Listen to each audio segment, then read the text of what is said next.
Right now with capitalism, all of the gains in automation, it goes to the owner class. All you have to do is have everyone be an owner, and now suddenly any gain in automation is a gain for everybody. If you grow just one thing, it may not grow as well as if it grows with another thing. A good example of that is called the Three Sisters method of farming. There is definitely multi-apartment buildings or multi-families that do passive design. $100 million that they gave to Joe Rogan that they would kind of be out if they breach contract. Is that a bigger number, or is 2 billion a bigger number? I don't know, It's Zach. a tough one. I It's know, really hard and maybe to guess. comparing numbers is not Jeremy Strong's. Gotta go kill a Jenny. I still don't think you should kill her. I don't think it's a good idea. It's a ghost, dude. Welcome back, everybody, to Bread Theory. Joining me tonight is Dan Platt, and I'm your host, Zach. And we're going to be covering some videos on urban planning that Dan's brought for us. How are you doing tonight, Dan?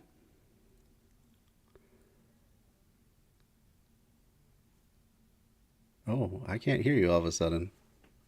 Sorry, I'm just peachy, just mulling through towards spring when I'm gonna have to kick it into gear. Yeah, Um, big Otherwise, summer just coming up. not particularly busy though. I'm gonna try to finish some of the winter projects and house cleaning stuff. Cool. Maybe getting a housemate again, who's a past one actually. He likes this is sort of pattern now. Like when he's between places, you can crash with me. But what else? Oh yeah, the announcement is I intend to run for library trustee in Omaha. Hey, There's awesome. 3 open seats, which is a good spread. So even if there's 5 candidates, I could probably wing it. I plan to run on a platform of library socialism and explaining what the hell that is, Hell yeah. which is what our library system is already doing, but just intensifying it. Right? Since building up the library system as a third place, a third public place, is very much kind of happening. There's I call it kind of makerspace because it's a room with stuff, makerspace stuff, but it's Oh, that's cool. kind of geared towards kids. I can't imagine making something or using it. It's like, or the programs there are to teach kids how to use a 3D modeler, and I'm not sure there's an adult focused program there. And I'd also like, some of the scale of the actual makerspace that's in Troy, um, which is very large. I haven't been in it, but I mean, I just see the outside of it. Now it would require its own facility, wouldn't be in a library. But that's sort of the limitation I would have with my platform, because to have all these different complementary civic programs, like even medical clinics or clinics for physical therapy, because hey, in the hood, a lot of people have chronic pain, and if we don't want them hooked on fentanyl or just meds, they should have access to these things easily and not have to go to the burbs. Absolutely. Yeah, I mean, the library could be so much more. Could be just basically a free university. Could be, like you say, a makerspace. Yeah, Um, and beyond educational, since yeah, absolutely. there's when it comes to the homeless population, it's like the homeless services should be based there. There should be space for the Absolutely. nonprofit offices. There's, I mean, library socialism to expand beyond the libraries themselves, but that's Hmm. long term. To think in terms of, because when it comes to small businesses, like the real impediment is just the high cost of rent and other things. And if you take that away or lessen that, I mean, that's where we get the community or even small business economy that we want to have. At least community, people in the city want to have. On the city front, also in the our mayoral race between 2 black Democrats, one of them, a lawyer and a very boring person, in my opinion. She published an op-ed today, this week, Oh yeah. in First newspaper. They will always give a platform to anyone, a Democrat running for office, or at least the important people to write an op-ed, a guest op-ed. And I read it yesterday, and it was as boring as I thought it would be. And when I was reading it to my friend, his reaction was something that I wasn't thinking about. But he said, like, this could have been written by an AI. Oh, yeah, Like, that's true. and I'm like, I wonder if I put equity, agenda, Albany, New York, or write out, in GPT-4,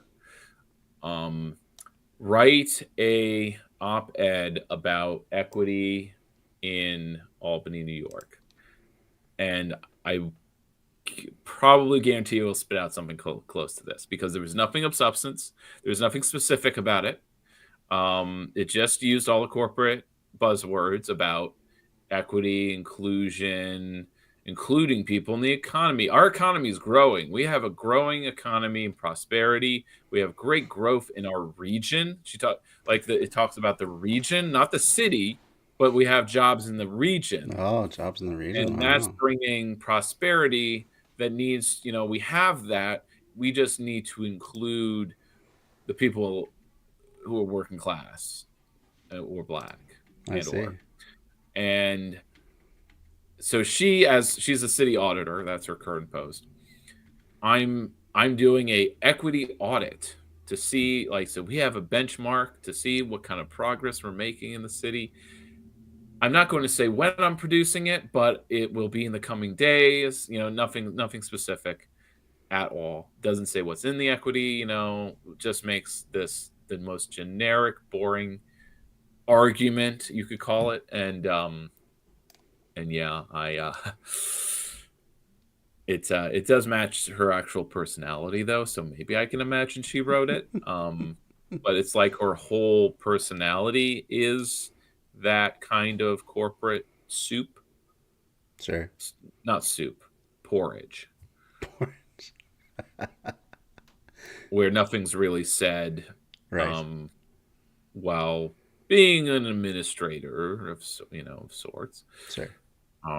City auditor audits, departments, what are you actually spending?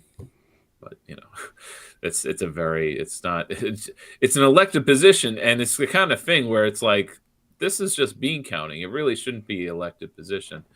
That's just how our city government works. It's just, you have all these positions that are politicized when they're not, and you have all these positions that really should be politicized, but they're not. Like the planners, or the people who are making actual decisions about our trash, or the housing authority, stuff like that. But instead, we elect the auditor. Mm-hmm. Or the library trustees, actually, because when it comes to the trustees or the school board, they're managing the money of sorts, but that doesn't really have much of a, yes, you're choosing what the fund is important, or what not to fund. That is the politics of it. So maybe I retract that, but it's like, you're not making all the policies. That's right. The principals and other planners and other people who are appointed, usually all by the mayor. But anyway, library trustee is a good place to start. You only need 10, 15 signatures. And it's one of the things where, when Greens are elected, it is usually in these nonpartisan open seat primaries. Races. And it's just a really simple place to start and prove that you can manage money, or you can sit on a board and not be a mess.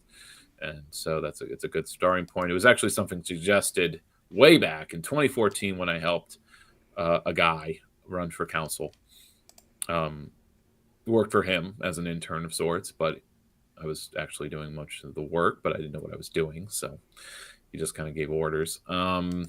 But he also sat on as a library trustee, and said, it's a great place to start, gives you a credential. Mm-hmm. It's all about kind of padding a resume. Now, of course, I see it as much more than that. And that's where it's like, if I'm going to be in a post, I want to do a lot with it. But then you find maybe you can't do a lot, and that's where you have to thirst for the next higher position in the council. And then, we have assembly race here in Albany for New York assembly seat. It's open, so it's whoever is, it's all in. Like, even those who really shouldn't be running for it We have 3 of our council people running for this assembly's. Oh, jeez. And they're all actually the most progressive. So it's really a toss-up as to like who they're not really serving different constituencies here. Like it seems like it's almost like the whole Democratic voter population is really like they're only going to have progressives to choose from. Is there some moderate that's going to jump in or something? A conservative one? I'm not sure. Because it's more than just Albany, but the fact that it's council people who are just jumping up to assembly, that's odd because they're jumping the county level, they're jumping, other things like that. Or citywide posts even. Because council, it's a ward of 6,000 people. And suddenly you jump up to assembly and you're representing 50,000? I think it was more than that. Must be more than that. Yeah, I don't think so. Yeah. So it's odd. But it's sort of like a once in a lifetime opportunity because once someone's in a seat, they're usually not leaving unless they choose to. Kind of thing. That's just how the Democratic Party works in upstate New York. So it's like, this is the time. If you don't jump it in now, you're going to miss your chance. So even the council people who have not even served a whole term yet, they were just elected to the council. I actually kind of had this perception that they were there longer, like a full term, but it hasn't been a full term yet, full 4 years. So it's kind of nuts. That does sound nuts. Wow. Local politics. But it's where everyone should start. And absolutely it is. That'll come to play later. But first, this video, a story that kind of went semi-viral if you're in gardening groups, I suppose. And it's Are Urban Farms Worse for the Environment? I was recommended a video like this, but from a different kind of garden channel. He was the kind of channel creator who takes 5 minutes to get to the topic. And he has like 50 videos. And I clicked on 3 and they all had the same 5-minute intro, or he just over explains. Instead of saying, refer to the last video about what I'm talking about here. No, he just says everything all over again with B-roll of him doing garden stuff. So it was very boring. And he was, because it's a kind of creator style where like you feel like you have to preface with this like, hey, be nice in the comments. This is just my opinion. I'm just going to talk about this. I don't really want to imply any ideology or stance or anything like it. It's just that kind of boring, the porridge sure that I refer to. So this guy does have an agenda. It's a very utopian agenda. He has a perspective. He gets to the point. It's 15 minutes, but he packs a lot in there. So cool. Yeah, let's see what it's all about. Is urban agriculture any better than industrial agriculture? On January 22nd, this story broke about a University of Michigan study that said that urban agriculture has a carbon footprint that is much greater than that of industrial agriculture. Immediately, social media started freaking out. And of course, as often happens when you get into the details, the study isn't saying exactly what it seems to be saying, but it does have some important insights for sustainable city design. Now, in my view, the climate approach taken by the study ignores several deeper questions, but it still has many valuable lessons for us, so let's dig in and see what we can learn. Welcome to Edenicity, best practices for sustainably abundant cities. He's using a green screen. That's a positive. Yeah, it's some if I was decent ever a production creator, value. I would do this if I got a setup. Yeah. If you were doing gardening. But I'm not a video creator, so. Yeah. I'm not much of one either.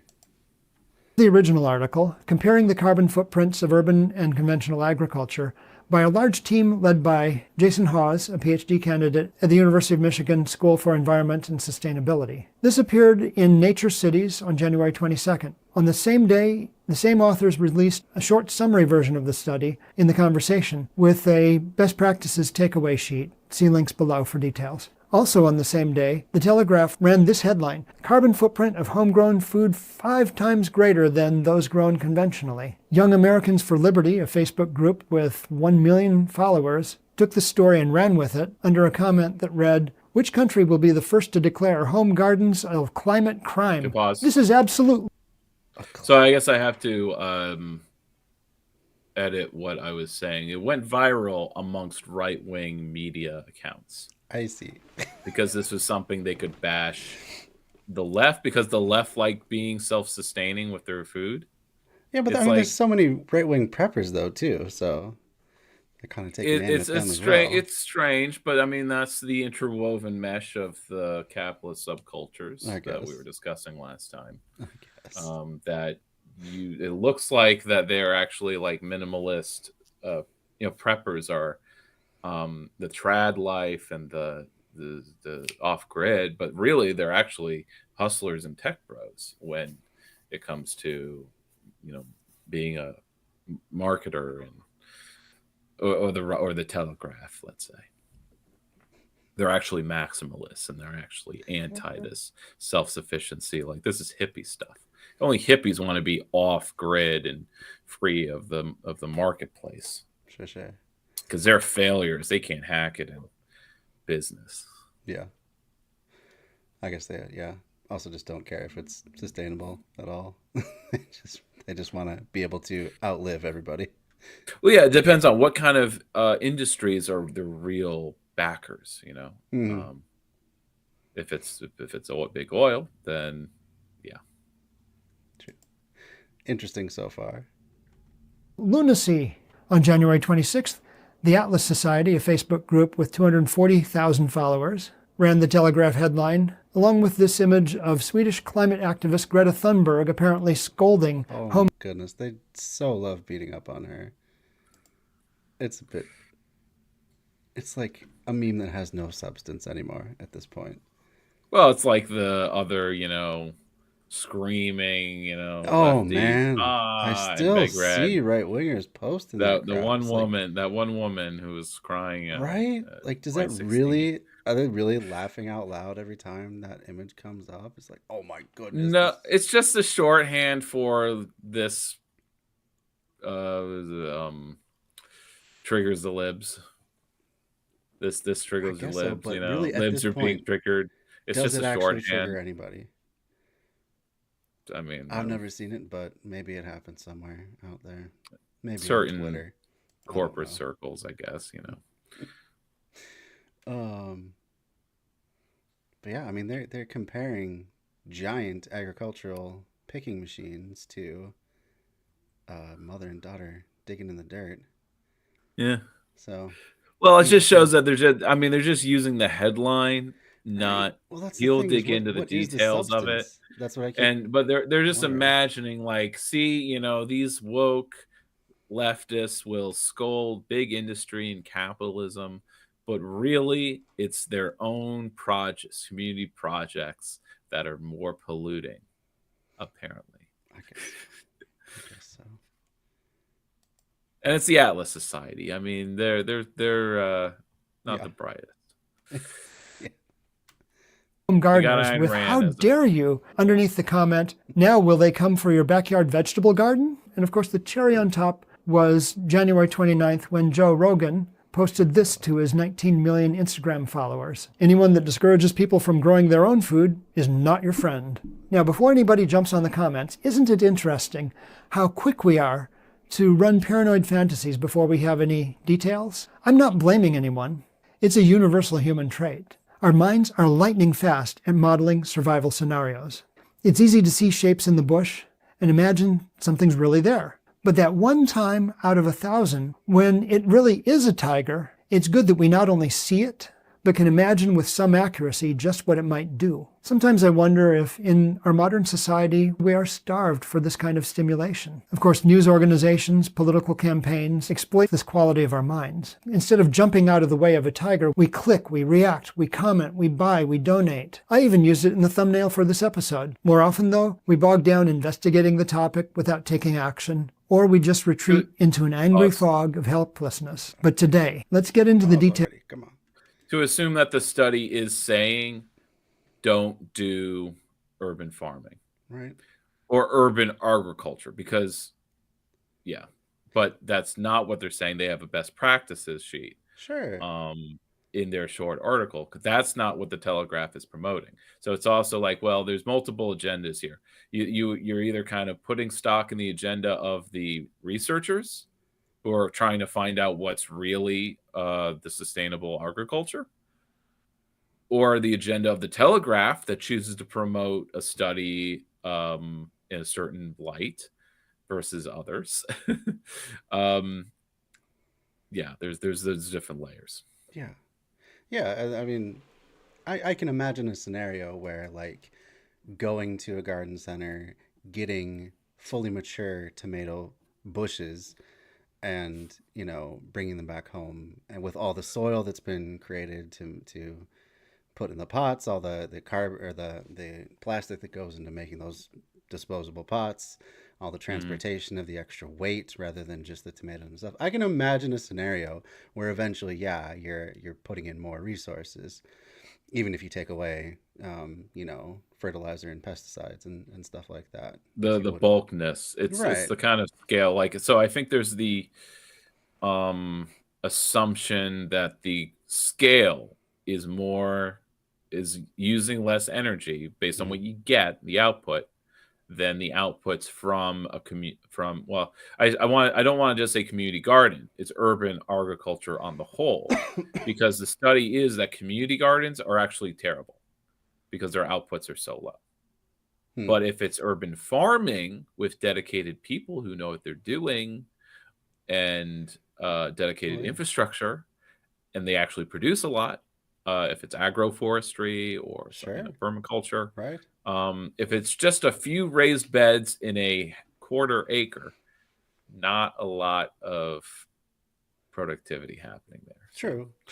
So that's what we're going to explore here. Yeah, I mean, there's also the issue, like, if you're just growing everything from seed and then saving the seed every year, you're probably going to come out ahead just from doing that. Details of this report, because there really are some deep lessons. And just in case we get interrupted, be sure you're subscribed. The original study looked at 73 urban agriculture sites in New York City, Paris. I am, like, scanning every photo now to see if it's AI. Like, doesn't matter. No, it doesn't exactly. I just for this purpose, though. No, it doesn't matter. But you're thinking of that. Not at all. It struck me as odd that, like, now I have to be skeptical of every single photo I see. I think you can. I think there's I mean, obviously there will be a transition period, and we're definitely in it, where we need to let go of caring about that. I mean, it's not that I even care about it all that much. Especially if it's for I think it depends on the context of what the purpose of the image is. Sure. If the image is for a benign purpose like this, right, then we can say this looks semi-animated. It has an animated kind of glossy quality to it. This could be AI generated. Yeah. It's I just thought it was interesting that my mind is already, just before I even think about it, before I'm, like, you know, assigning value to it, it's just like, oh, wait a minute, is that AI? Just an interesting period to live in, I guess, is all I'm trying to say. I think another few years, and I think we'll be out of it. My friends and me, just for a sidetrack, we're just conversing about this, and we've been conversing over it for the last year and a half, just as most of us have been. And I've evolved quite a bit, actually, because I was sort of on the side of artists that were pretty well. I would, in my word, not just my words, but they're raising a moral panic about it. There's different issues and concerns. And I think depending on what you care about is what you'll get a focus on. If you're an artist and you're trying to make a living and you sort of need to be a bourgeois pig about it and say, I need to protect my IP and my production. And obviously I'm not my work is being used that others are using to exploit, especially if it's corporations or whatever, then, this is bad. And then, and I'm not really too sympathetic to that kind of moral panic about it, because it reminds me of a truism of sorts. And of course, there's a truism for everything, but this one is about technological progression. When you're in your 20s and there's a new technology You're excited about it. It's the future. It's inevitable. It's wonderful. It's something you can get a career in. When you're in your 30s and there's a new technology, it's a threat to your livelihood. It's the end of humanity, and it's going to destroy our culture and kill all the cats. Whatever horrible, Right. exaggerations. Destroy the human spirit. I don't want to fall into that trap. Right. Just because I know I'm not going to get a career in AI, just as I did not get a career in whatever new technology there existed 15 years ago, if you could name it. Apps, programming, Bitcoin. Maybe purposely, I didn't ride that wave. I didn't want to catch it in the first place. I'm not surfing in those waves, and so I'm not going to feel bad if I'm not being able to exploit the AI revolution, or but policymakers on the national and state level certainly are thinking in those terms. Absolutely. The next technology is the next chance that we can get capitalization back. We can get capital back. It's so mobile. It's so fluid. That's its advantage. Capital will not stay in one place. So it's kind of folly to think you can. But hey, if we can at least get some investment for this 15-year cycle, boom bust cycle, well, that can at least be good for my political fortunes. For sure. Yeah. And I mean, capitalism really is the problem with AI. At the heart of it, like stealing from artists for corporate gain is absolutely nothing new. It's just they've become more efficient at it. That's the problem.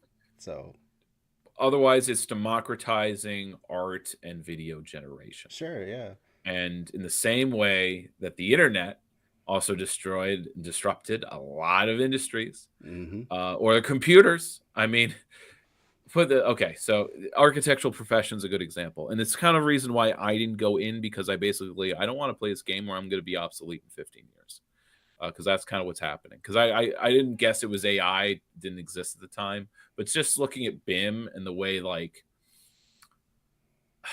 an architectural office in the 50s used to be like 100 people. You would need offices of draftsmen going through and making all the drawings. With the computer revolution, an office of 50 became an office of 20. Right. And then by 2010, it's an office of 10. And with AI, it will be an office of 5. So that's the architectural profession in a nutshell. It's getting more and more elite, but it's not like when you were in the profession before, it's not like everyone climbed up. There's still just the 5 principals. Everyone else was some kind of worker job. But at least you were in the drawing and in the thing, but you were doing a very repetitive task. Right. Bullshit jobs, things that were automated. And that's the automation that makes life where we're all architects and we can all actually be a principal. It lowers the cost of being an architect. You don't need to employ a dozen people to get the drawings. True. Through all the automation processes of using CAD and computers and then AI generation to make the renderings. And maybe that's a video. I didn't save it, but it was a video where the young architects were like, we're going to put ourselves against the AI. We're going to make a project. We're going to make different plans. We're going to make renders of these houses, and we're designing them as humans. And we're going to stack them up against AI generated floor plans and renderings. And we're going to we're not going to say who did what, put it out to a Reddit thread in the AI subgroup or something, and we're going to see what they like better. And 65% prefer the AI generated. It was like interesting. Because I'm looking at the AI generated stuff, and this is bullshit. I'm looking at it, and it's bullshit. But that's my eyes. Yeah, the eyes that I can see where there's like wasted circulation space, and this is not obviously crafted at all. And the renderings, it's fine, but it looks boring to me. It's boring because it plays well to the masses. Yeah. So that's what the artists are truly worried about, and I get that. Mm-hmm. But they don't want the project should not be fighting for your IP rights or whatever YouTubers want to do. Right. Because my mind has changed on this a little bit thanks to Peter Coffin. I think he's dead wrong about degrowth, but in the same way when he argues about other, I think when it comes to internet culture, I think he's better at tussing out the elitism and pointing out the bourgeois pigness of YouTubers worrying about plagiarism. They're making videos about plagiarism and making it a moral panic.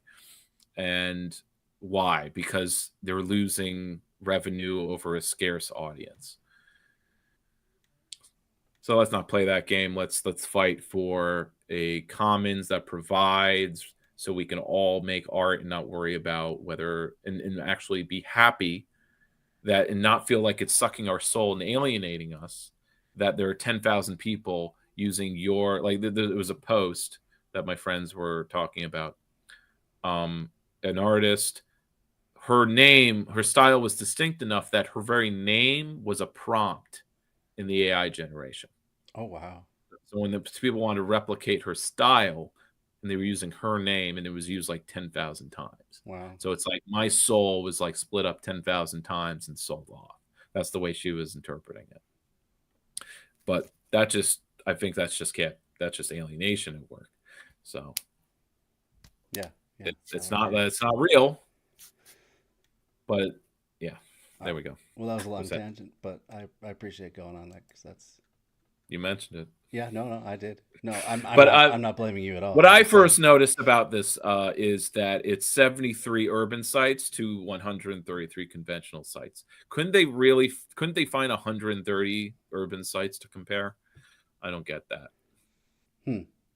Yeah, or just stick to, or just look at 73 conventional farms. Right. Yeah. Why? Yeah. Strange and make it even in their data collection. Yeah. Huh. But you'll see why. Yeah. In Germany and Poland. This included 55 individual gardens, this would be backyard food gardens, 9 collective gardens or community gardens, and 7 urban farms. Now that is a really small number of urban farms. And finally, they looked at 2 combination sites where they really couldn't tell whether it was any of the above, all of the above, none of the above, but they counted them anyway. The study compared these to 133 conventional farms, and I'll explain how they did that in a moment. The study focused on low-tech urban farms and not rooftop greenhouses. It somehow lumped these together with other high-tech, high-energy solutions such as vertical farms. By the way, the reference design for Edenicity uses rooftop greenhouses in a way that I think is fairly low energy. I put a link to it in the description. The study performed life cycle analysis, LCA for short, of carbon produced by same-size baskets of the top 5 produce items for each country. Typically things like beans, carrots, lettuce, onions, and tomatoes, although from context I gather there was some variation. The life cycle includes the carbon produced by the energy it took to build the infrastructure, divided by how many years that infrastructure lasts, as well as the carbon produced to supply and irrigate the farm or garden. In urban agriculture, infrastructure would be things like fences, raised beds, trellises, paths, sheds, tools, and equipment. Supplies would include seed, compost, fertilizers, shade cloth, plastic mulches, and gasoline for machinery. The study also looked at the carbon costs of irrigation, which requires pumping and hence electricity. Now, for study methods, the researchers toured the gardens, took direct measurements, and left logbooks for the farmers and gardeners to log their inputs, activities, and harvests day by day. Now, for the conventional farms, the infrastructure would include things like fences, combines, tractors. Supplies would include, of course, seed, fertilizer, pesticide, herbicide, gasoline for machinery. Irrigation, again, would include pumps and electricity. In addition, they looked at the handling, the packing, the transport, the display, and energy used by the equipment used to sell the produce at market. But one really big difference for the conventional farms was that the study used outside data from large reviews of multiple life cycle analysis studies of farms in each of the countries. This is a problem because you don't have the same researchers studying both the urban and the conventional farms. The study also left a few things out, and we'll get into those in a moment. What were the results? Deep breath now. Overall, urban agriculture had 6 times higher carbon emissions than conventional farms. But 17 out of the 73 urban sites had lower carbon emissions than the conventional farms. 43% of the urban farms, in other words, 3 out of the 7, 25% of the individual gardens, and 0% of the collective or community gardens had lower carbon footprints. Interesting. See, it seems like they kind of buried the lead there. That yeah, well, it's because it's you need some numeracy to or an education in data Hmm. in the first place to know that data is in fact multiple instances, right? I think it is the immature mind that will when see it as an app like a one-to-one comparison because that's the way the headline presented it. Hmm. Urban farm, conventional farm. And in Right. your head, There's you such a diversity. smoosh it down to being one and one. When really that one is in fact 70. And that there will be a spectrum and a diversity within that. Yeah. Where some will be really wasteful and some will not. And the conventional farms, some will be very efficient. Maybe they don't even use pesticide the same way, or Yeah. Like, they they do no till or something. That's technically conventional. and Or actually, no, conventional means it's not doing the organic stuff. But whatever. And other times it'll just be like complete petro agriculture, monocropping. yeah, and right, and like, are they even comparing one to one with the same crops? Like, urban Well, that's urban what that's gardens where tend to do he the mentions how important it is that they gave the urban stuff they did a fine grain recording, and with the conventional farms they just use existing like spread out data. right. And like, are they? Um, I mean, are they looking at the same regions? Like, obviously, if you're looking at Arizona farming, it's probably going to take a lot more water than. Even this guy didn't go into that, and so yeah, we have Mhm. to, and that's why you can't really take it at face value. Right. Yeah. Except to say, huh, I wonder, except to put it in your back pocket as in, well, I wonder what's behind that. And that's something a good media literacy will say about any news item, Right. whatever the headline is. Right. What is behind that? Oh, that's interesting, or that's new or shocking, gets my attention. I want to know more. But that's where the work comes in to find out more. Mhm. So that's where you get that tension between when if you're doing politics and you're making a case, do you try to get all your education in your pitch, or do you just try to grab the attention and say go to the website for more info, and hope against hope that the audience Can't count on that. will go and Yeah. or check it out. um Uh, but yeah. well, you're kind of relying on the most interested either way. Well, I mean, what interests me most about these results is what are those 17 urban farm sites doing? Like, what do their gardens look like that they managed to beat the odds? Well, you'll get into that Oh, cool. because that's what Now, at the this main point, you might article does. Yeah. From the study. That's what they go into because Cool. they want be to. thinking, how is this possible? How can giant combines, petrochemical fertilizers, pesticide, international shipping, and displays in supermarkets produce less carbon dioxide than home gardeners with hand tools? Well, the biggest difference between urban and conventional agriculture was infrastructure. Commercial agriculture does have huge combines and outbuildings, but the fields in which they work are much, much bigger, and there's not much else. Community gardens, meanwhile, have raised beds, paths, pavers, sheds, and tools. This community garden in Bexley, Ohio, has 40 32 square foot raised garden beds, which adds up to a very small 1,280 square feet. That's a really small amount of growing space for a really huge amount of infrastructure. The study also mentions that collective gardens are often temporary, subject to development pressures. All right, I'm going to let you in on a dirty little secret about some of these community association gardens. In my current neighborhood, it's basically a tactic to keep land in the land bank out of the hands of developers so that new projects are not built in people's backyards. Now, the downside of this is that Columbus is now in a housing crunch. Rents are up 30 to 50% It's just this past year. NIMBYism. It's NIMBY. But it also reminds me of the Puerto Rican video we watched, where they planned that community garden in Yeah. that lot to save the house almost. Or no, I guess it was the opposite. It was they were allowed to, but then the house was sold and then they couldn't use it. So, but that's what made it temporary. So all this work was Ended up being temporary. the infrastructure was put in, so you didn't get the full life cycle to even out the investment. Indeed.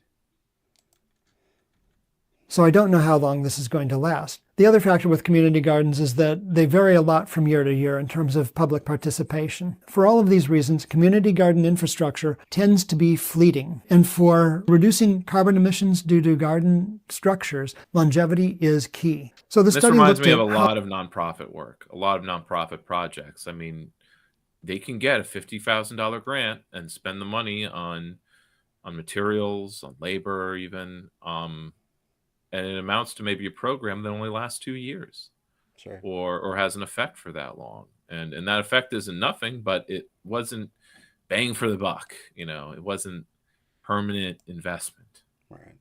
and what investment really is when it comes to capital. But that's where we need to think more creatively about what we are trying to do, I guess, what an economy is and how it can be built so that it lasts, and so that the social relations are part of it, not just an accessory where you hope that the volunteer base shows up. Yeah. Yeah, That is the problem with volunteers. They are or the temporary. customers, if it is a legitimate small business. Because I think about all the material that goes into, like, when a restaurant opens, they buy new furnishings, they have to redecorate, and maybe they'll only be open for a year. Right. Yeah. You think about all the fucking costs into that, and I'm just talking dollars. Like the 50 grand, 100 grand they had to pay in rent for a business that didn't last. Right. They didn't make any money. Yep. And this happens millions of times across our country.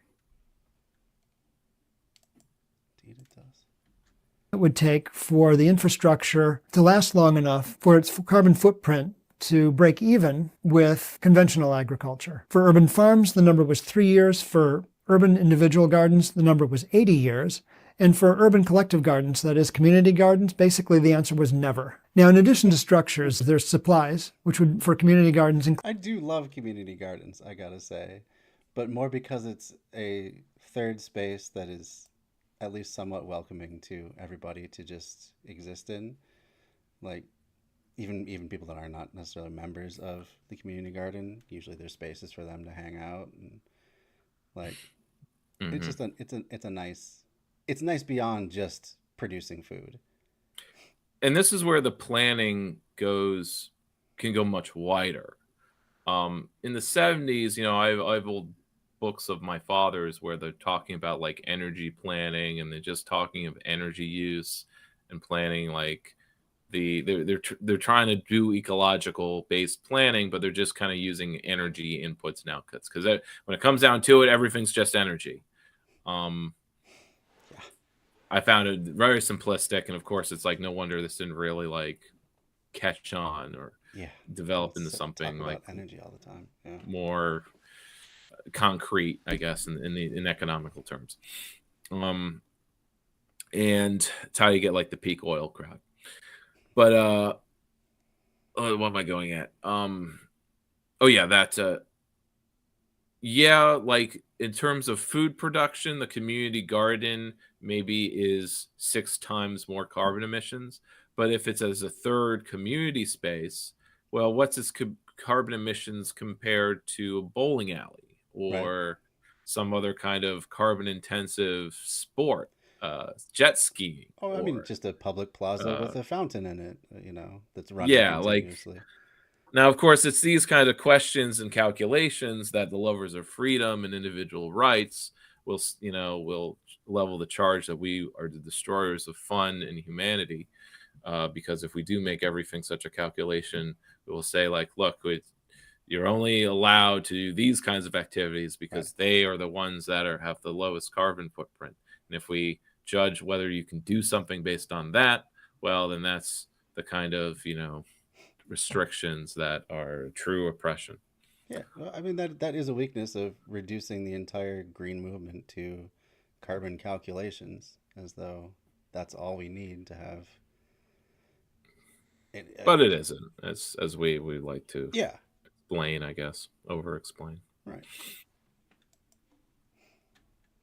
Include mowing the grass paths, which would take gasoline, managing compost, which often is done poorly, and when this happens, it tends to emit methane, which is a potent greenhouse gas. And finally, of course, irrigation, which can be very carbon intensive in urban farms where they're pumping a lot of water. According to the study, there are 4 takeaways for urban agriculture. First, it should preserve infrastructure for as long as possible. The study suggested repairing rather than replacing sheds, raised beds, paths, and tools, and repurposing construction waste. Second, leverage urban waste streams. This would be compost, stormwater, gray water, which is to say dishwater, as well as construction waste to build the garden structures. Third, invest in social benefits. This was one I wasn't expecting. Basically, gardens are great for mental health. That wonderful garden smell, maybe the smell of rain approaching, this is called petrichor, and it actually has an antidepressive effect. Also in a garden, a lot of people tend to build social networks, and finally, when they consume the produce, this improves their diet. All of this tends to reduce hospital emissions, and hospitals are very carbon intensive. That last point about diet is really powerful. I remember working in the community gardens on the west side of Bloomington, Indiana, about 14, 15 years ago. And there were children from some nearby housing projects who used to come and visit us in the garden. The kids just basically mobbed us in the spring when we were picking the overwintered spinach. They were eating it like candy. Well, if you've ever had overwintered spinach, you'll know why. It has some nice sugars in it that give it a little bit of an antifreeze effect, and it's noticeably sweet. And at that point in the year, it's nutritionally wonderful. It's just lovely stuff. The kids couldn't get enough of it, and we're almost like fighting over it. So it's really hard to overstate the social value of making gardens available to people. Fighting For this over reason, spinach. Yeah, right. When has that happened since pot pie was popular? Well, I mean, I understood this even early on, and it kind of annoyed me that pop culture would precipitate these the kids' aversion to, like, the Kids Next Door does this, like, a number of episodes about vegetables, how horrible they are. Right. And it's like, no, canned vegetables are horrible. Frozen vegetables of certain brands are horrible. When it's fresh and well cooked, it's great. Yeah. And my nieces love eating fruit and certain vegetables, cucumber, other things like that. Carrots, usually, with ranch dressing, of course, but whatever. Yeah. But they would eat a lot of that, and then they wouldn't have room for the more carb intensive meal. And I found it kind of really ironic and funny that, like, they're trying to, like, force the kids to eat spaghetti and or bread type foods because they filled up on carrots. And I'm like, just let them go then if they're full, or they don't want that, or they want to skip the dessert. Fine, get the bread that way. Let them do it. That's funny. Study suggested allocating over 90% of the infrastructure in a garden to social benefits. And the fourth item was to focus on carbon-intensive crops such as tomatoes, which are typically grown in hothouses, and asparagus, which is often very costly to ship via air freight. Now, the study noted a few things that it didn't model. These included season extension versus air freight in the winter, the way that urban agriculture may displace higher carbon foods such as meat, dairy, and grains, carbon sequestration in soils treated with compost, urban agriculture in hot climates. That's a big one in my opinion. The study only went for 1 year, not multiple years. Again, that's another really big one. It didn't look into conventional sorting infrastructure, although it did look at the sorting infrastructure of urban agriculture. What I mean by sorting infrastructure is basically the process. Yeah, because the processing of conventional farms is like a lot of the infrastructure and it's a lot of the carbon industry. Yeah. The mills, the factories of the packaging. Was this not included? Yeah. So who's like to that. say that it was, like, even the worst community gardens, they just didn't go to carbon neutral ever, because they kept having to put inputs in or something. I guess so. But if they're not lasting very long, then who knows what they would have done. Again, it's just also the scale of it. Yeah. But yeah. But again, the more people involved, the more expertise, and the better the infrastructure would be. For sure. where you field wash your produce and package up for distribution. And finally, it didn't model rooftop gardens, which were deemed high-tech and wasteful with their pumps and lights. Now, some things that the study overlooked but did not mention included other environmental effects not due to carbon. These would include topsoil. What's that? And here's where we get into where if you're just measuring the greenhouse gas emissions and not the other ecological costs, this is also where you get these kinds of limited, like, oh, this is actually the good thing is actually worse than the bad thing, Right. and everything, and then the messaging and the politics get topsy-turvy in that way. Right. Yeah. Well, I mean, I probably didn't even look at, all the materials that get wasted every time you buy a new combine and just put the old one. Yeah, maybe it was just the operations. Yeah. Since he harps on how they focus on the infrastructure costs. Soil loss, biodiversity loss, habitat destruction, poisoning from pesticides and herbicides, and even nitrate removal from freshwater, which can be very expensive and carbon intensive. I also noticed that these studies don't model how fresh local produce displaces milled foods. The more fresh produce you eat, the less processed foods you eat. Things like flour, cornstarch, high fructose corn syrup. This is important because milling has an enormous carbon footprint. In his book, The Omnivore's Dilemma, Michael Pollan points out that it takes 10 times as much energy to mill the grains as you get from them when you eat them. That means that more than 90% of the energy that produced these foods came not from the sun, but from fossil fuels. I would also add that we should build the infrastructure to last. First, by planning and designing the agriculture into a site from the beginning. Second, by using durable, living design elements. In the UK, for example, hedgerows have stood for up to 700 years in some locations. Third, you should stack functions. This is foundational to both permaculture and Edenicity, which is based on permaculture. Hedgerows are a perfect example of this. They function as fences, a food reserve with edible leaves, berries, and nuts. They provide bee and animal forage. They provide mulch. They are wonderful, multifunctional, super long-lasting living infrastructure.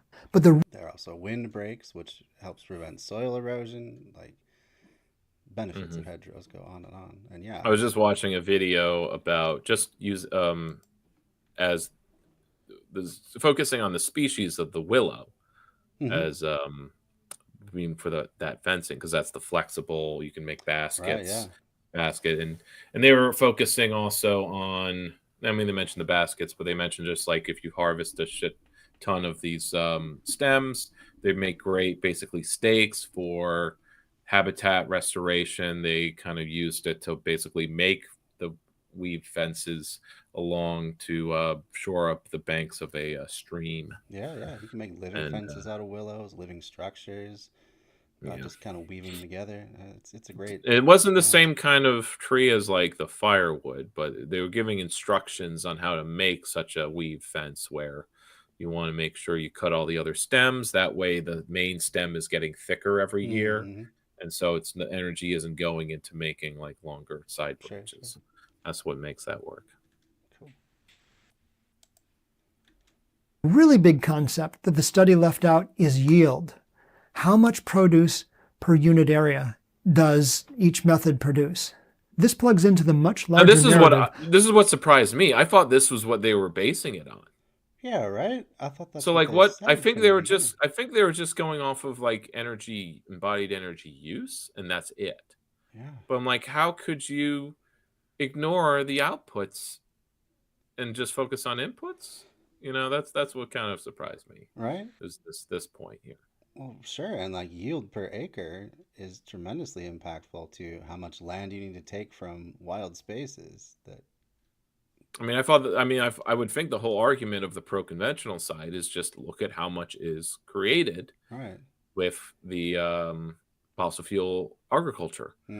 Now, him and many others and us will point out that it's actually, you're really not getting what we could be getting. It's what we could get at the time with the technologies or the techniques, but it's because we switched to fossil fuel infrastructure and techniques, strategies, it left by the wayside the sustainable ones that would have been developed in response to the population bomb meme. Mm-hmm. Absolutely. and not the Ford Foundation fossil fuel industry version. Answer. Yeah. That small, local agriculture could never feed the world.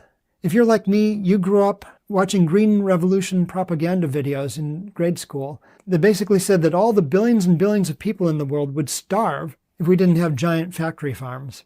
But as David R. Montgomery points out in his book Dirt, The Erosion of Civilizations, in 1989, the U.S. National Research Council commented that small alternative farms have lower costs, higher yields, and fewer inputs than conventional agriculture. In 1992, the U.S. Agricultural Census followed this up with the comment that small farms had yields per hectare that were 2 to 10 times more than big industrial farms, and that the very smallest farms had yields that were up to 100 times as much per hectare as the larger farms.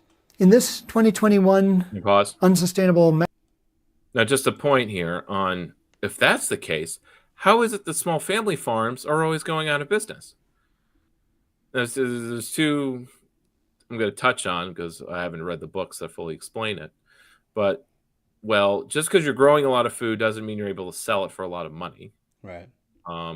Second, it was national policy, aka the Wall Street, and it was Reagan's policy that if you either go big or go home, Or get out. Yeah. we're not going to support, or it's like you are not, like, you can't go, you have to go big. We want you to go big. It's the only way that you'll be a market player.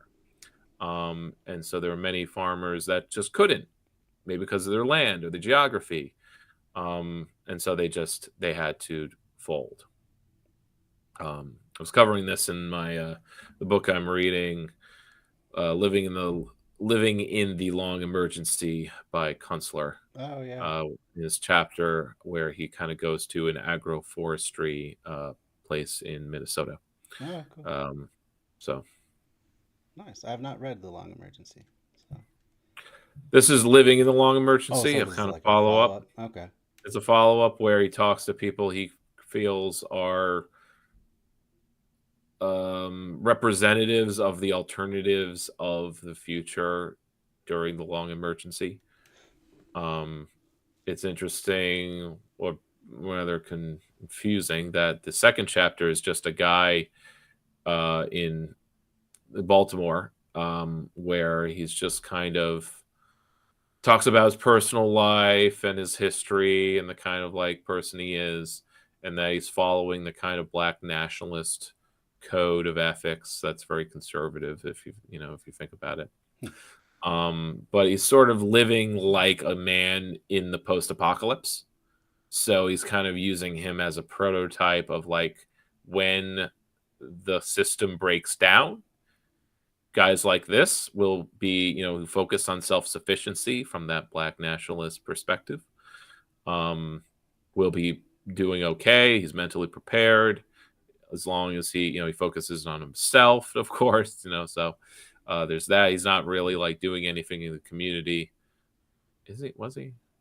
Not really, no. And he wasn't doing anything to make the neighborhood better. But he's like he's the kind of guy living in one of the broken down houses. That's where the rest of the block is just already demolished. Oh yeah. And open. But what he does is he makes it look like it's ramshackle, but the upstairs is actually really nice, and on the inside it's really nice. But like he makes it look like it's abandoned. Oh, that's so that funny. way nobody messes with it. But he has a nice car, so like I'm a little confused as to where he parks his car then to convince people that no one lives there. Unless he's just assuming that nobody's like watching his house. But if someone's passing by and they see that like his convertible or whatever, like he kept mentioning a nice car. Might be a tell. Yeah. I mean, he's definitely an in-shape guy. His story was like his father was a military man, but he was a lieutenant colonel and he wasn't promoted to colonel, which basically means your career is over, so you just leave. If you're not going up, you're just dead weight. And so when his father lost his reason for being, he was so angry with his world fell apart, and he took it out on his sons, not his daughters. The daughters went to college, and all the sons basically dropped out of high school. because their father basically like destroyed their lives Hmm. by not encouraging them to improve in any way, or be, to encourage them in any freaking way to progress, to have their own careers, or join the military. No, he didn't believe in that anymore. He didn't believe in anything. So he's kind of so he had a rough time of jotting things. all down. Wow. Interesting book. So do you happen to remember which Minnesota place he visited? What it was called?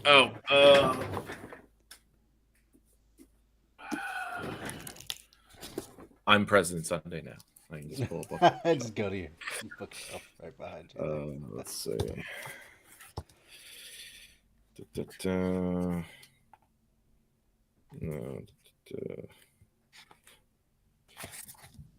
let's see. Outside of Madison.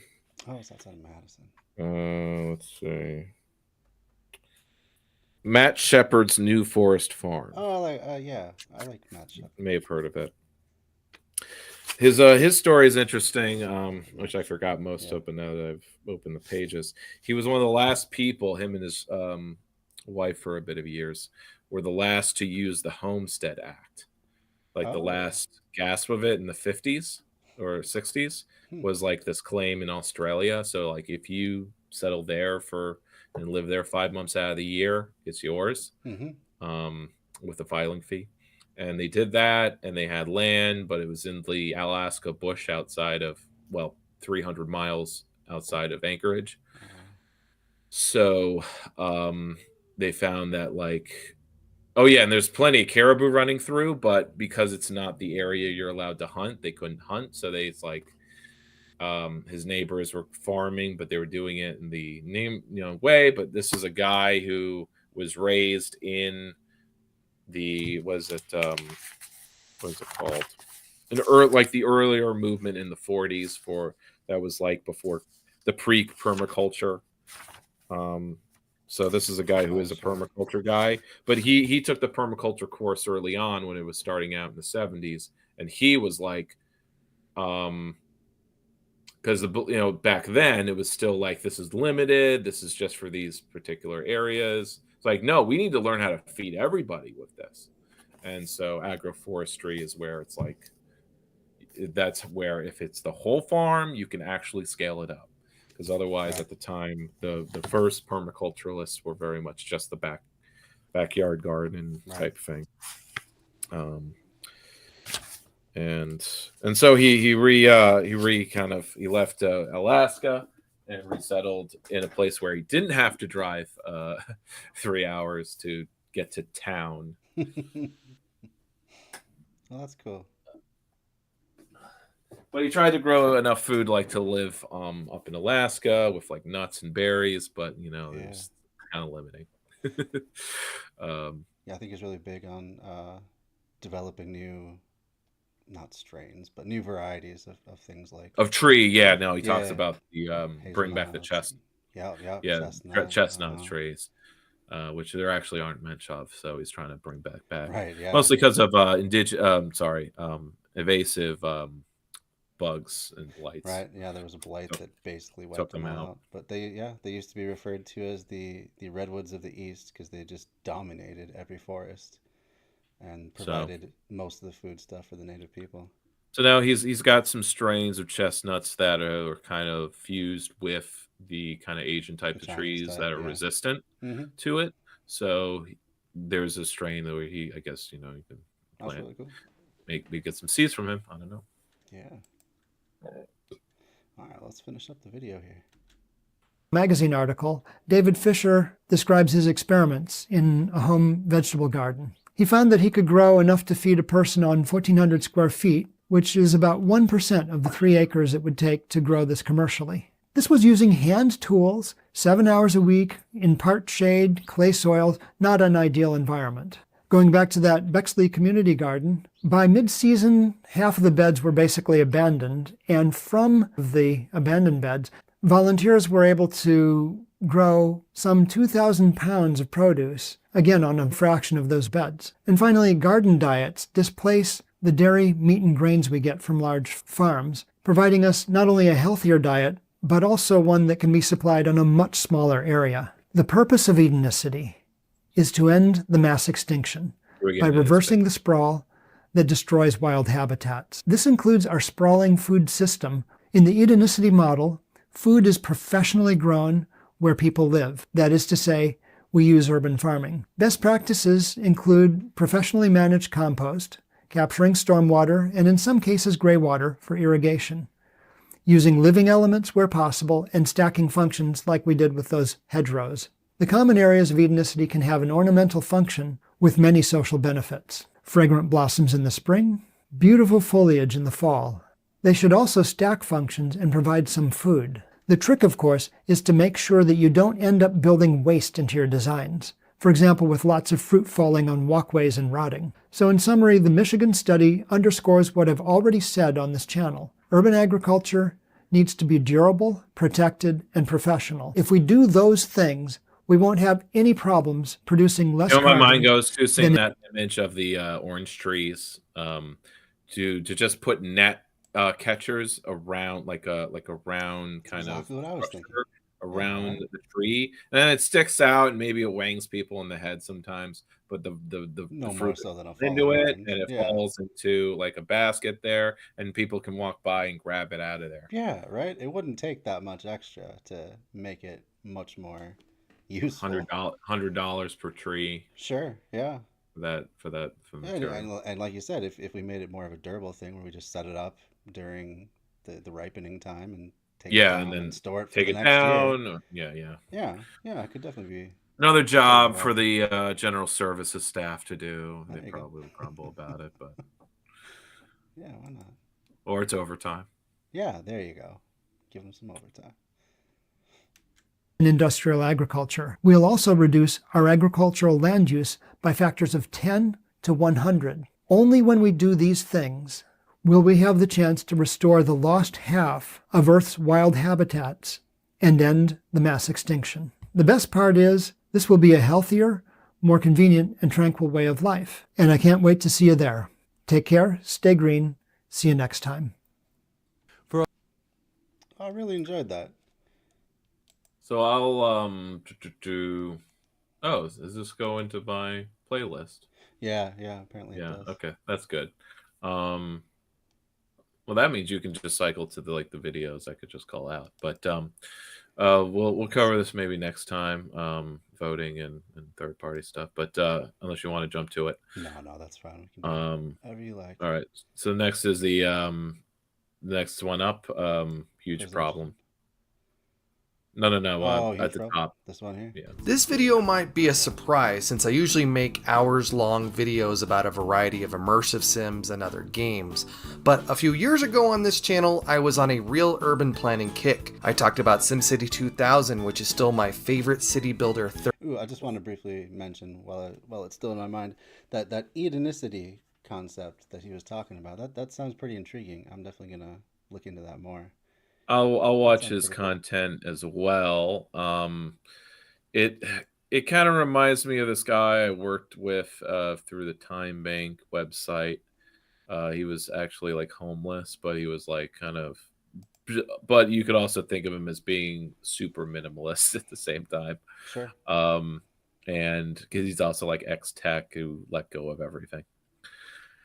And he also had like kind of big plans, but they weren't really well formulated or studied, so it's like there are these guys who want to start from scratch when really all the models and things are done, especially if you are open to looking at what socialists and eco-socialists are writing about and economic planning. But like they just focus on the building form, not really how it's built and why. So maybe that's the political part. That's sort of all he fits. That's why I think maybe he fits into this urban planning. YouTube has a huge problem because he also maybe has all the plans, but he has no formulation of how to do them, or no theory of social change to implement, because you need a good theory of social change. And that sort of goes back to a professor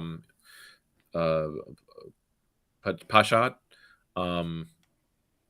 Am I saying this right? Pachad, the Indian Marxist, VJ Pachad, I don't know. and okay. Anyway, he has this. There's this great like clip where he's saying about like it's like you need a theory. If you don't have a theory, you don't have anything. And the left in the Western left has no theory. At the end of the Soviet Union, there was the Congress, and they're really debating about like what to do. Glasnost and Petrov, and this old, aging 80-year-old Bolshevik from the first like revolution, stands up and goes like, you know what, I'll follow you, but you have to have a theory, and I'm not seeing you have no theory of like how this will work. What is your theory? And so he was criticizing the Western left for like not settling on a theory or just not having one, and just trying to make things stick based on like a functionality or a practicality almost of like, well, we can't do this and we can't do that. And the hegemony blocks us here. So we'll just focus on gender justice in the schools, even though because we can't talk about economics or socialism. So anyway, I'm just mentioning that because I just watched a thing where it's a the Gender War News report. With 500 subscribers in Canada, and they're definitely like a turf page or something, but they don't talk like turfs though, because they're conservatives or they're ex-progressives, but the woman is like, it's fascinating to see this in action, where they read like, okay, because like they want to know really what's behind the trans affirming curriculum that's being pushed in Ontario, or it's being adopted by progressive teachers in Ontario. And it is, of course, laced with gender, social, critical theory, and other things, which, of course, is all Marxist affiliated. And she's really doing the research. She is actually reading genders like this, and she's saying rightfully like this is queer Marxism, and she's saying things in a way where she doesn't seem that mad about it. Like she's accurate, she's explaining things sort of accurately, but then she'll drop in like, and this is like the only thing she can really say is communism is bad. Yeah. Because it wants to end private property and your individual rights. Right. So it's not like she's defending like private property almost. She doesn't do that. But she just to her audience, it's just taken for granted that that's bad. Right. That private property good, individual rights good. Because these are people who believe in parental rights, and it's supposed to be shocking when they don't even need to make any commentary to when a public figure says like, yeah, there's no such thing as parental rights. There's parental responsibilities to your children. You don't have rights because you don't own them. Because she rightfully says these leftists, they don't want to sexualize kids, but it just happens, by accident. But it's like their intention is that the family is bad because it's the building block of capitalism. Because like if you can't own your kids, it's like private property. Yeah. She gets that. She understands it. She understands. But it's that last step of like, okay, why is this bad? Oh, individual rights. We want to destroy individual rights. But why is that's just taken for granted as like, why do we, we don't. You're right. We don't care about that, I guess. We care about the good. Or this or that, and it's like, but you're just mad at us for that, or that she points out like, oh, they're lying, and I'm, as an ex-progressive, and I talk to others progressives that leave because they're just sick of the lies that like they use the language of gender justice when they and neoliberalism when they mean capitalism. She sees that as a bait and switch when we use terms like that. But I'm like, no, there's no. I commented, comment etiquette. Like that either. I did some comment etiquette, where without the vulgarity. Yeah. Of like, I kind of get like, you're totally right. I like, how you can do all the reading. I appreciate that. You actually say don't be a reactionary. Don't feed into our terms, because if you talk about owning your kids, that's actually feeding that is arguing using our ideology. Because our objection is that parents shouldn't own their kids. So when you say I own my kids, like my parental rights is my ownership of my kids, that's arguing on our terms, and you don't do that. We need to find ways. She ends the video with like, we need to find ways of arguing that doesn't feed into using their ideology. So, and I kind of, I say like, but we're not lying. We make it, as you said, you were easily able to look up the source of the theory, and we want to pay for everyone to go to college so they can learn it. So It's not like we're trying to hold the knowledge and like we're tricking the masses by using different language and and critical theory behind the scenes. Like, no, it would be up front if people would get it, but Well, if it were allowed to be up front too, yeah. college first, and we want to pay for that so people can understand it. But and you were able to, probably because you've gone to college. I don't know. But it's weird because she's a bit younger. It was okay, totally off track. No problem. That was interesting. Nice hold on the SimCity 2000. A lot of memories here. Yeah, me too, man. I think all those different models are just like bringing back memories. Yeah. First one I played. The resort one there, and the modernist building in the middle is the library, I think. Oh, okay. Very cool. Okay.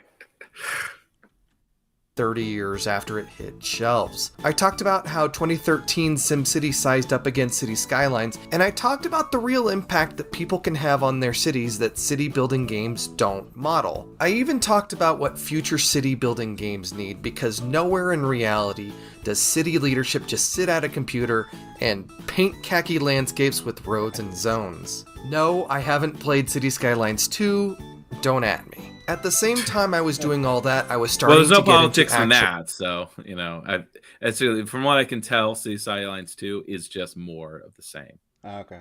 And to answer his question, Tropico seems to have activism and stuff like that. I mean, it has political factions that act on things. Oh, absolutely, yeah. I mean, it mentions socialism, communism, and you can placate those factions for sure. And if you don't, they cause problems, right? and there's effect to it. Yeah. That's the fantasy part of it, because in the U.S. you don't placate the communists and nothing happens. So.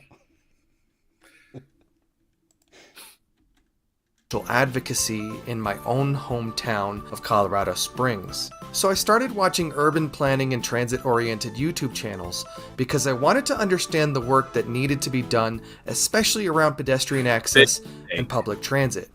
What was that? He went to these channels to better learn how to advocate for urbanism in his local government. And I'm going big mistake. Yeah, because they're already going to come with their own indoctrination. So or at his point is they don't relate at all how to affect anything. That's true.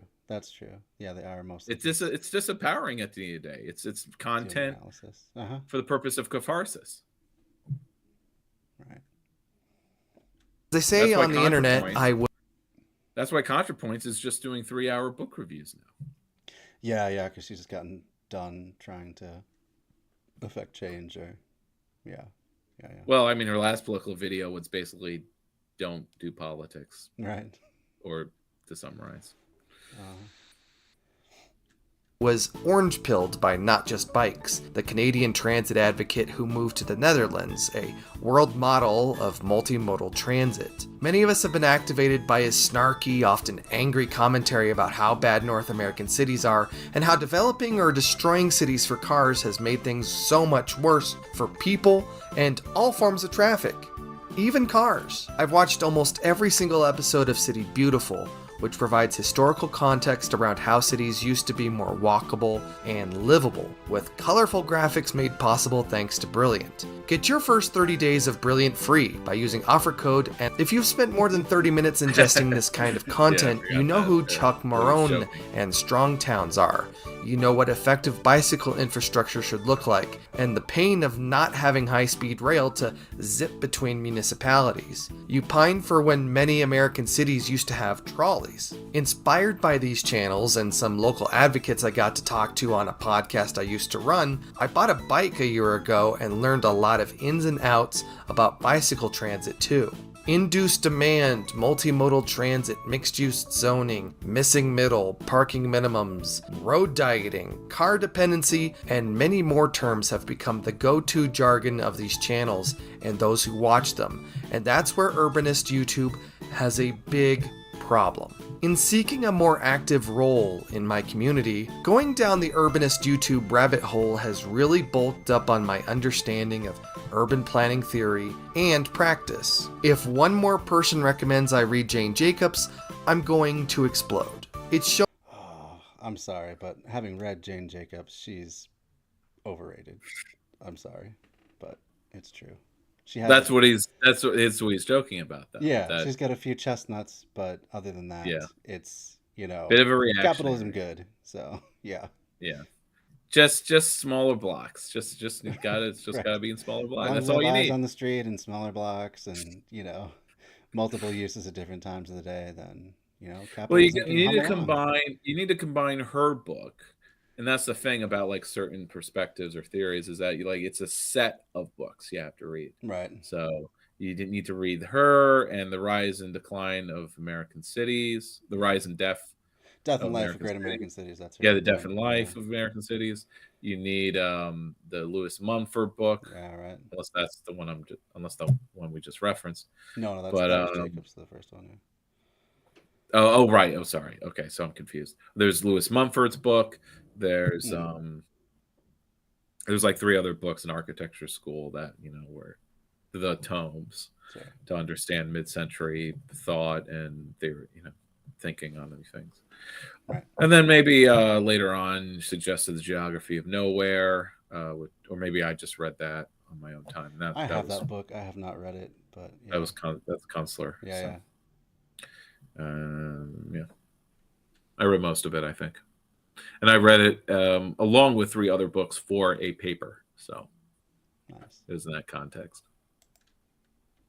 Shown me what effective traffic calming and bike infrastructure should look like. No city is perfect, but it's not hard to understand how and why these things come together, and how that pairs with the rising number of pedestrian fatalities in the years post-COVID. If we could just do something about it in our own cities, we'd be saving lives not just from the increasingly larger vehicles consuming our roads and killing our neighbors, but improving health outcomes by making active transportation, like walking and bicycling, more attractive.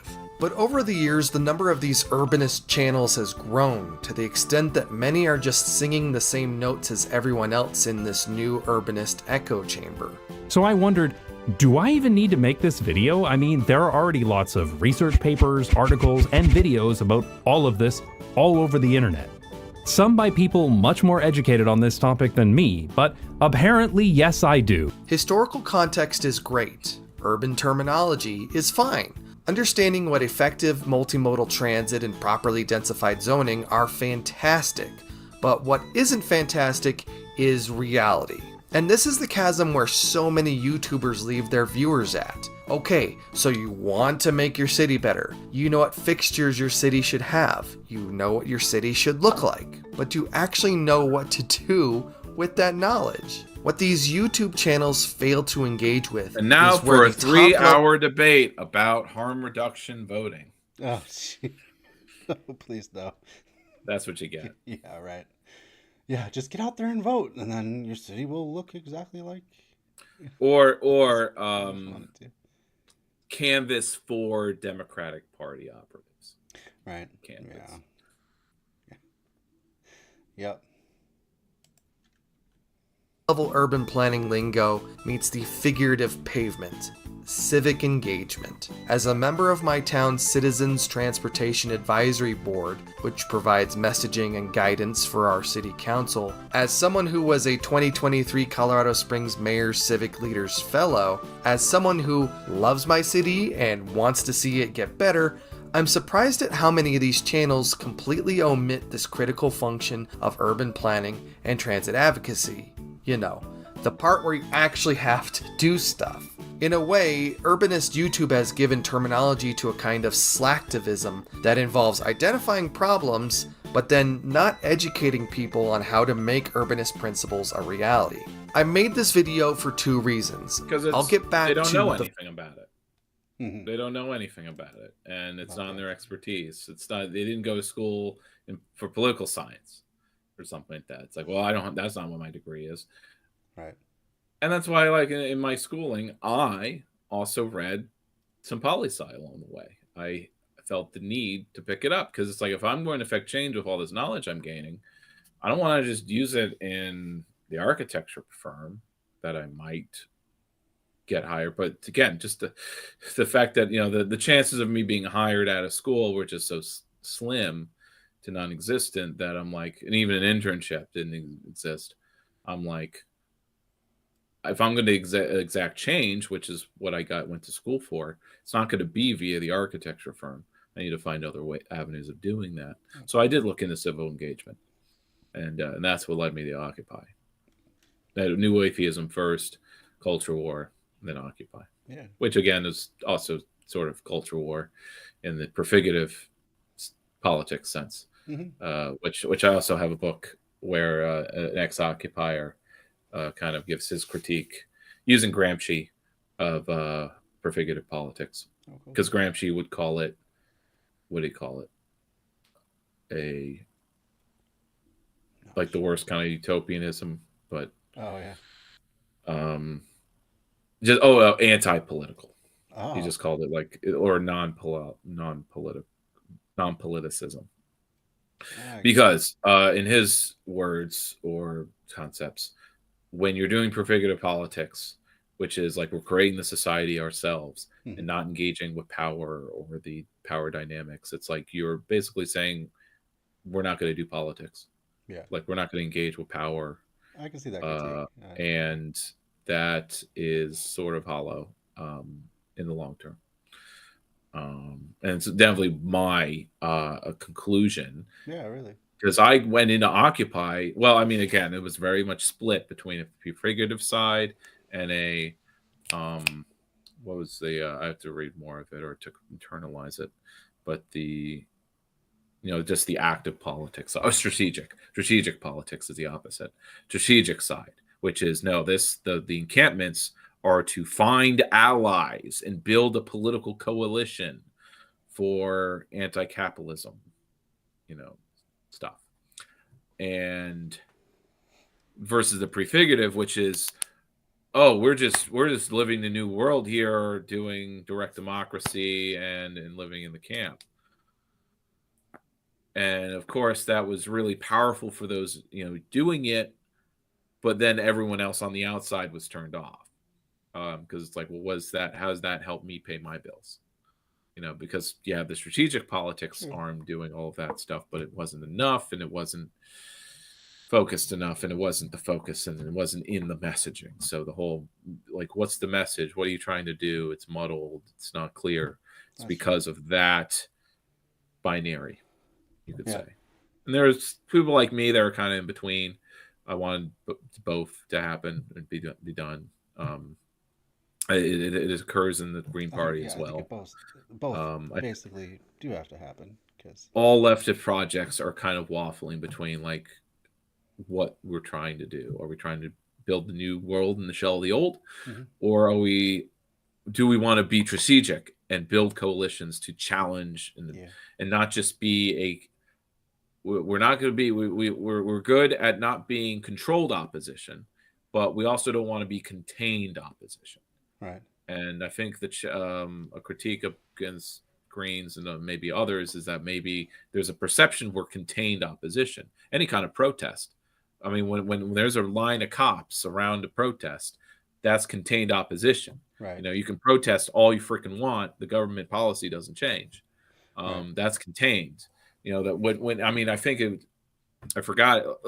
I mean, first it was Bush with the anti-war protest, but I was kind of too young to clue in on it. But during Occupy in the Obama years, you had Obama saying the same thing Bush would say, which is, well, they have a right to protest, and it's so great, and we have the freedom to do that, and we have different opinions, and they're able to challenge power and speak to it. Isn't that great? I'm not going to change a single fucking policy, but isn't it great that they're able to do that and be, you know, oppositional? And that just is so fucking disheartening. And that just means like, oh shit, it's like we're not having any effect. No, just by protesting, of course. Right. But that's why the projects were there. Right.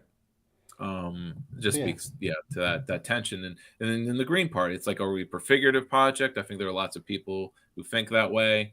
But we want to be strategic too. So there's always that dynamic. Yeah, I think you have to have both, because as Occupy found out, like, I mean, who knows how long or what Occupy would have become had it been left to its own devices. But instead, the reality of the current system came crashing down, and they all got kicked out of the park, and that was basically the end of the main thrust of it. So you have to have the other side too. It really helped. It was necessary to have infrastructure in order to do the strategic politics. Mm-hmm. A party or an organization is that infrastructure, but that organization needs a form of income or cash flow. That's true. That's absolutely which true. Most orgs or nonprofits are just not doing. And so some of it's sort of like, so we're not bought, we're not controlled, we have our strings, but it also means you can't do nothing. Yeah. At the same time, prefiguration leads to an insularity where it's like you don't need the rest of the world. It's like being off grid. Oh, we're doing fine. We're anti-capitalist. Yeah. We've escaped. We have our squat, or we have our compound in the woods. And so the anarchist clique is also kind of, that's what I don't like about them. They become very insular and talk of strategy and allying. It's a non-starter, because they'll find something to bitch about, or how they're bourgeois, or that's their politics are different, and because that would be strategic. And I think there's a thinking where you just think in terms of tactics, right, and not strategy, right, and that's American culture, actually, in a nutshell, politically speaking. Something Howie mentions in his case for an independent party, that in American culture, independence is always a tactic and never a strategy. Right. When people vote independently, it's just election to election. It's never strategy. Otherwise, they would register as something else. Mm-hmm. Yeah, but I'm thinking, like, imagine what could have happened had Occupy been able to form some sort of an org that then elected people to strategic positions that could have made it harder for the police to come and kick them out and destroy it. The strategic side were kind of doing that, but the prefiguration side were saying they were destroying the movement and its spirit by having a hierarchy. You gotta have both. There's reality. And I was in the middle trying to figure out who was like. Well, actually, I think I was leaning towards the strategic side, because I could see that the prefiguration were really just about having the drum circle and feeling cool. Yeah, there's that element. And meanwhile, like, there were the strategic people who were organizing home eviction defense. Right. They were doing eviction defense and other things like that. I think even the drum circle, we're just hanging out and having a good time. I think that's important too, because that can help. I mean, it makes your movement look cool. It gives people a reason to come into it. And then, hey, maybe some of them get more involved, and they're like, I'm not denying that. There just needed to be a consensus that these are two sides that are working together and are part of a whole. Yeah. But there were too many voices who were egoist anarchists, and they were like, the spokes council is subsuming the General Assembly because they're making decisions that affect the org and the movement. Because there's this whole, like, there's a movement and no one can really speak for it because we're leaderless. But that meant we could have no proper spokespeople. It meant we could have no leadership, and which is required for strategy because someone has to meet on behalf of others. Yeah. All right. Well, let's. Yeah, we don't have much time left, so let's get us. Yeah, got into the nitty gritty of right. civic engagement though.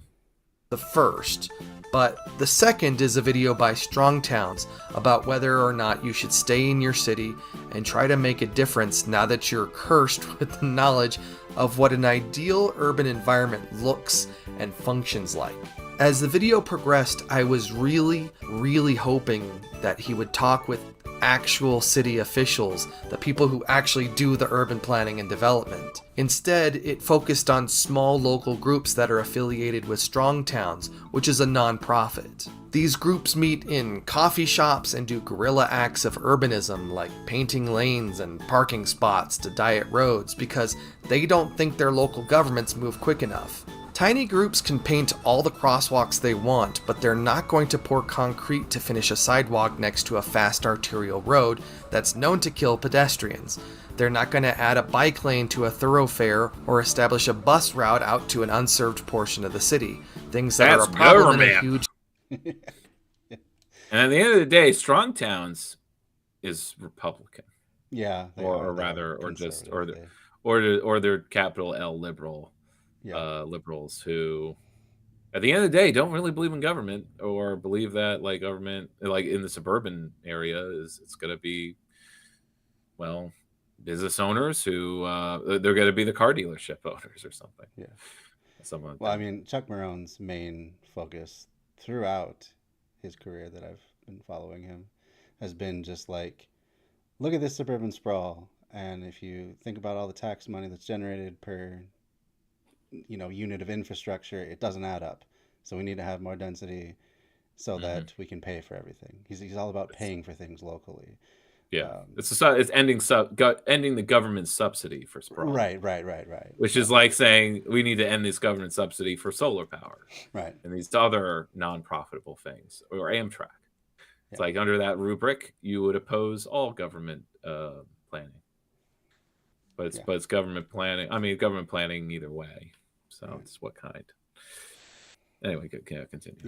Sprawly town like mine. They're not going to contribute to municipal master plans from the back of a Chipotle, nor the various code and zoning documents that governments use to actually define what the built environment should look and function like. These channels only seem to glance at the importance of civic engagement, much less understand it, much less recommend it. So why don't these channels engage in the hugely critical middle step between learning what a strode is and how to actually build the urban environment that we want? Why are so many urbanism fans on YouTube completely uneducated on how you actually remove the car-dependent way of thinking that's killing our civics education cities? is missing. Yeah. It can't even be propagated if there isn't even a base of people who are politically educated. So I mean, it doesn't take that much, really. No. To I mean, at least to have a start. Like, you could tell people get on the planning board, get on the parks board. A lot of times these seats are vacant or easily obtained. Go to your city's comprehensive planning session. They always have, or some of those citizen input. So, those. At least these are ways. And talk about the scale and talk about the hierarchy of participation. Right. Do a video on that. Right. Yeah. I don't think. Yeah, I don't know if there is such a video on it. There's all these context, subjects, and content, not content, but concepts that don't have YouTube videos dedicated to them because creators of one type or another haven't made them. Or if they are, they're made in a very bland way, like the way I would make them.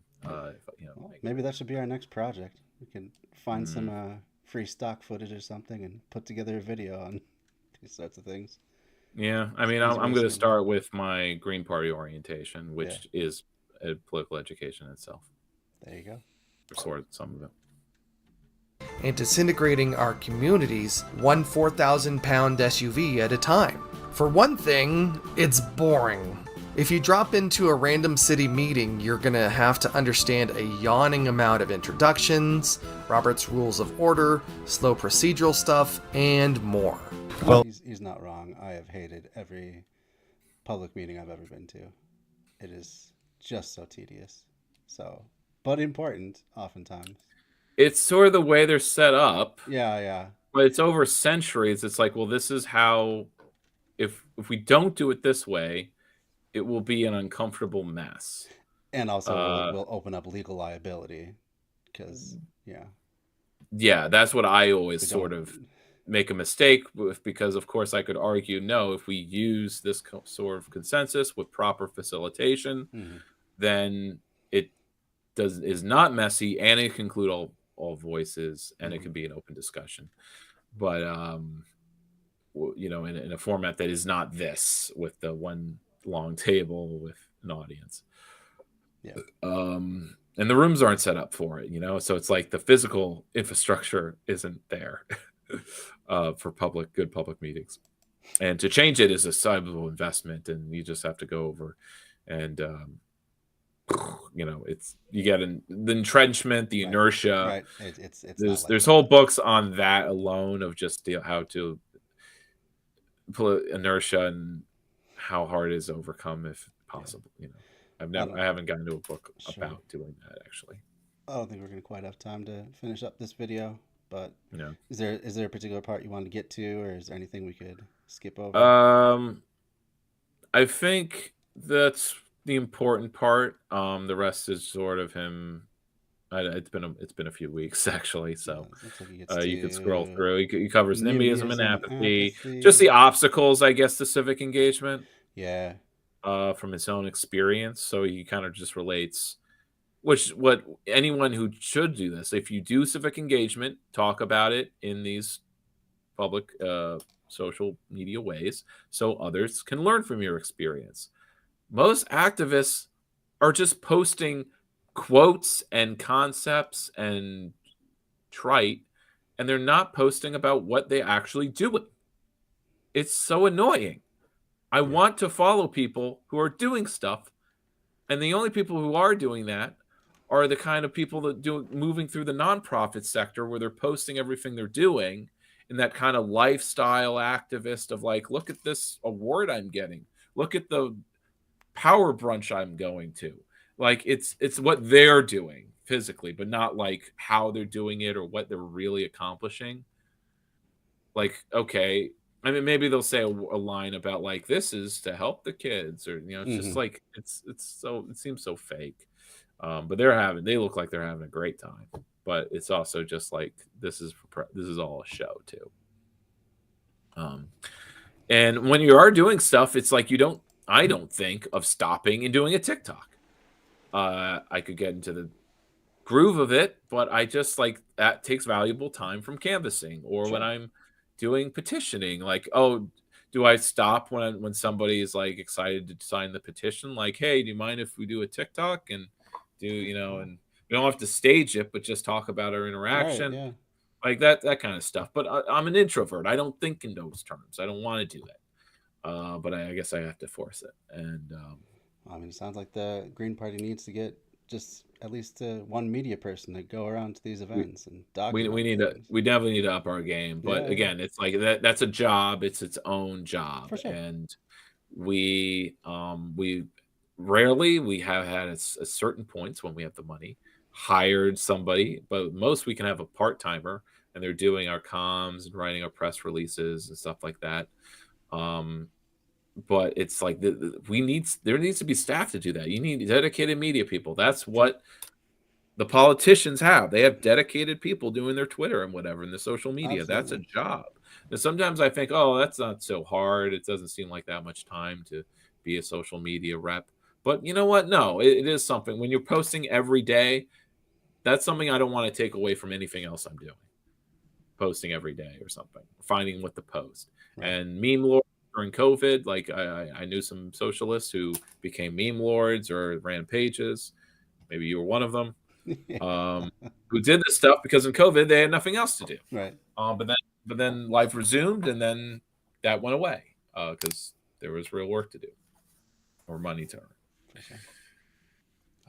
Yeah. So otherwise, let's see what's up for the week or so ahead. And on the 23rd, New York State Green Party is having our state committee meeting. It's just usually a standard business meeting, but this time we have our presidential nominating convention, which will be our. So I think next time we'll cover the free and equal debate. Kind of late, maybe we could do that. Versus the don't vote video from one leftist anarchist YouTuber. And I'm going to vote for, we have a preference vote because I'm not one of the state committee people. So, but my preference will be for Jasmine. But we do a ranked choice ballot anyway. So we have three. There's 3 Green Party candidates that have met the requirements. That's awesome. Love to see Jasmine, not Calhoun. I keep thinking it's Calhoun. No, yeah, but I remember you mentioned. But I like her.